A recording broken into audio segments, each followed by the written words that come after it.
let's work on rock and roll rhythm basics. So let's pick an A chord right now, like this. I'm always kind of shocked that my students don't remember that very well. All right, it's your pointer finger, 2nd fret. All right, hang in there. I got some fun stuff coming up here. So just to get your ears warmed up, so it's open A, E, and another A.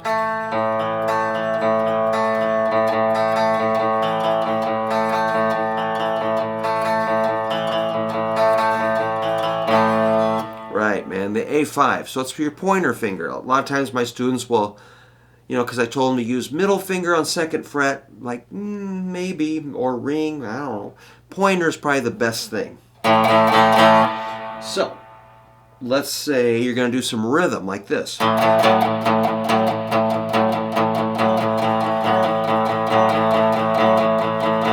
I'm thinking 1 and 2 and 3 and 4 and. My ring finger's hitting the 4th fret of the 4th string. That's an F sharp. Or the 6th interval of an A major scale. 1, 2, 3, 4, 5, 6. 6. A5 to A6. Now immediately my students start doing this. That's not what I said. Maybe that's in a few songs, but not a lot.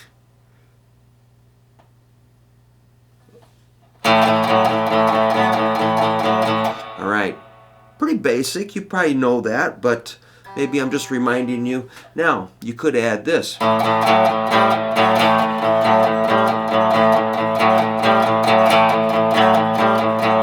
The pinky, which would be a flatted 7. 1, 2, 3, 4, 5, 6, 7. Flatted 7, or a dominant 7. It's a G note.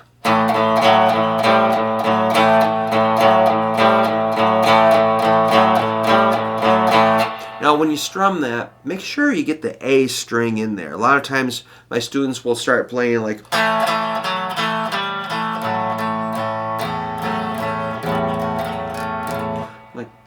what? You got to really nail that A string and don't hit the other strings. So you got to control your picking hand. What I do is I like to kind of secure it here on the bridge. Maybe my fingers will touch the pick guard. That's not always the best thing. Or if you can just float it and hit the right strings, that's good. Just make sure you're hitting the right strings and not banging on the fat string. Like, what? You don't want that.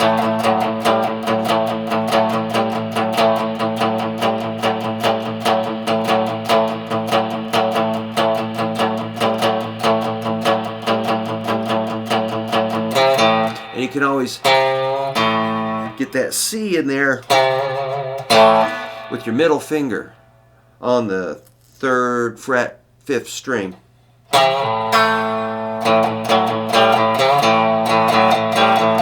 Or you can get the 6th string, a little G.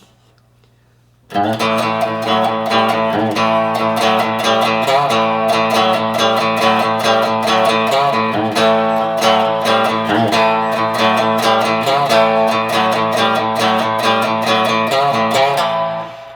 little bit of that C and G is kind of cool, You can move it over to D, do about the same thing. On that, I'll bring in middle finger on the 2nd string, 3rd fret.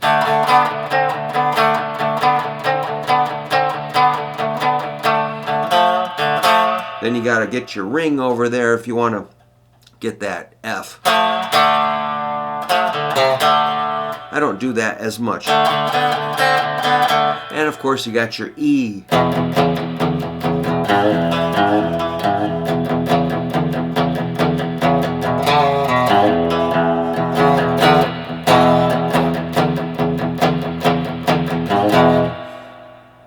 Yeah, man, it's all cool. So, of course, it works on A, D, and E. If you get to G, you could go. Ooh.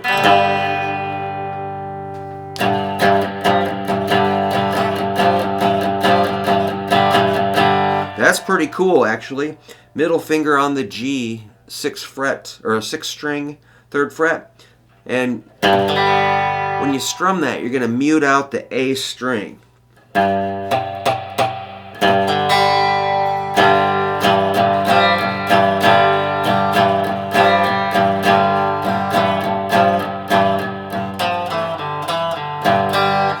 That can really work. Right now, I'm not doing great on that, but okay, so that's all well and good. A and E are the easiest. D is a little weird. G is getting weird.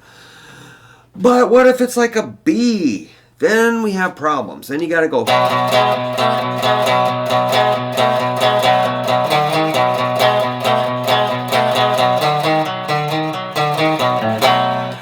A lot of my guys can't do that, man. The pinky. So I always say your pointer's pretty strong, middle's pretty strong, ring kind of hangs in there, and pinky worthless. But we got to fix that. You got to get the pinky involved. Don't be a 3-finger wonder. Got to get the pinky in there. So, yeah, B is hard. So what I recommend is take it up an octave. Way up there at the 14 and 16. So that's going to be a 14 and a 16 on the A and D strings. That's your power chord. And then your pinky's going to hit like, what is that? 18. Oops.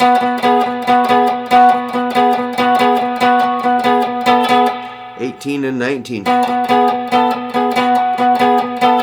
And if that's horrible, go up one more. There's C, C sharp, and D. And we're kind of running out of frets for the pinky on a telly, but let's go back to B. Cool, man. We can jump it over to, say, F sharp.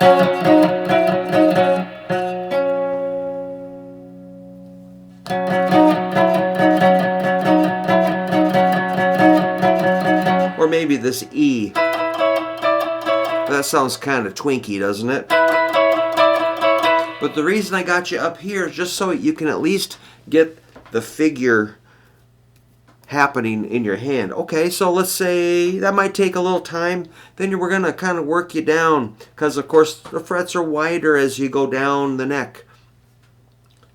These frets are closer together so you don't have to, you know, cry out in pain quite so much. So let's say you take it down to this A.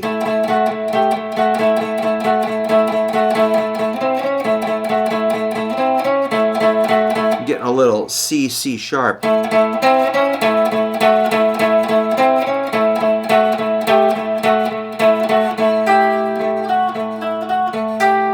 can also get a G on the 3rd string.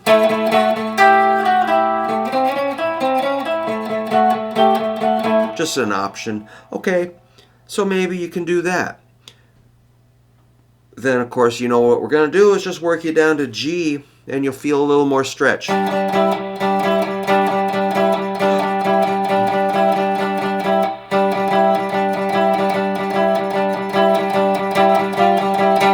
just play with different rhythms and feels and stuff. All right, if you can do that, you know, we're just going to keep going down. There's F. You can do it. Just takes time. You know, if you play it every day for, you know, 4 or 5 weeks, you'll have it down forever. You just got to include it in your practice routine. Here's E.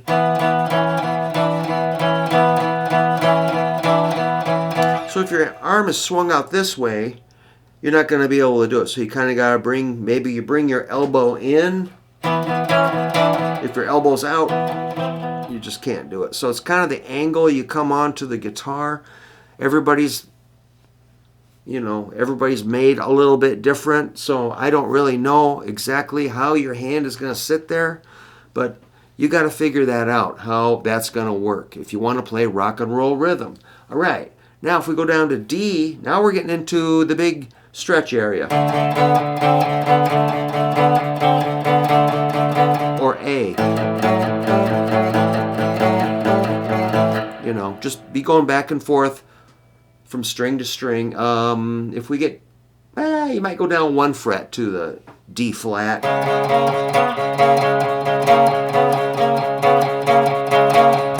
A flat. Little intonation problem here. Here's a C. Feeling that, and a G. Yeah. And then we're back to the horrible B. So, you know, if I got to play a B, I'll probably go up here.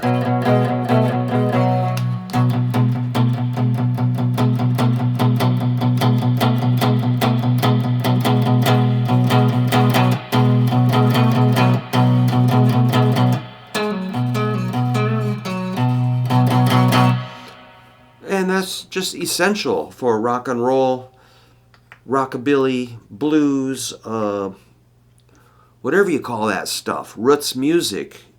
You gotta